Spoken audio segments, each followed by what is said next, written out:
অসহায়ত্ব রোজই দেখতে হয় খুব কাছ থেকে। মাননীয় মডারেটর, গত ঈদে আমি যখন একটি ভালো পোশাকের জন্য কান্নাকাটি করছিলাম, তখন বাবা আমার হাতে কাগজ কলম ধরিয়ে দিলেন, আমার দিকে ছুড়ে দিলেন একটি গাণিতিক প্রশ্ন। একজন দিনমজুরের দৈনিক আয় 300 টাকা হলে মাসে তিনি কত টাকা আয় করেন? মাননীয় মডারেটর, মুখে মুখে বাবাকে জবাব দিলাম 9000 টাকা। বাবা আমার কাঁধে হাত রাখলেন, চুলের মাঝে হালতো বিলি কেটে বললেন, মা রে, তোর এই বাবা হাই স্কুলে শিক্ষক হিসেবে মাসে 8000 টাকা বেতন পায়।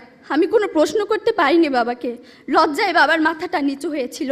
পৌরত্বের দ্বার প্রান্তে দাঁড়ানো বাবার বয়সী চোখ হতে খসে পড়ে জল। জানি না মাননীয় মডারেটর, আমার বাবার বয়সী চোখ থেকে খসে পড়া জল শিক্ষার মানকে কতটা টেনে তোলার যোগ্যতা রাখে। মাননীয় মডারেটর, এই যদি হয় শিক্ষাগুরুর জীবন, তাহলে একটা সময় হয়তো এদেশে আর কোনো শিক্ষকই পাওয়া যাবে না। এমন বাংলাদেশ আমরা কখনোই আশা করি না। মাননীয় মডারেটর, 30 লক্ষ লাশের একটি পাহাড় মারিয়ে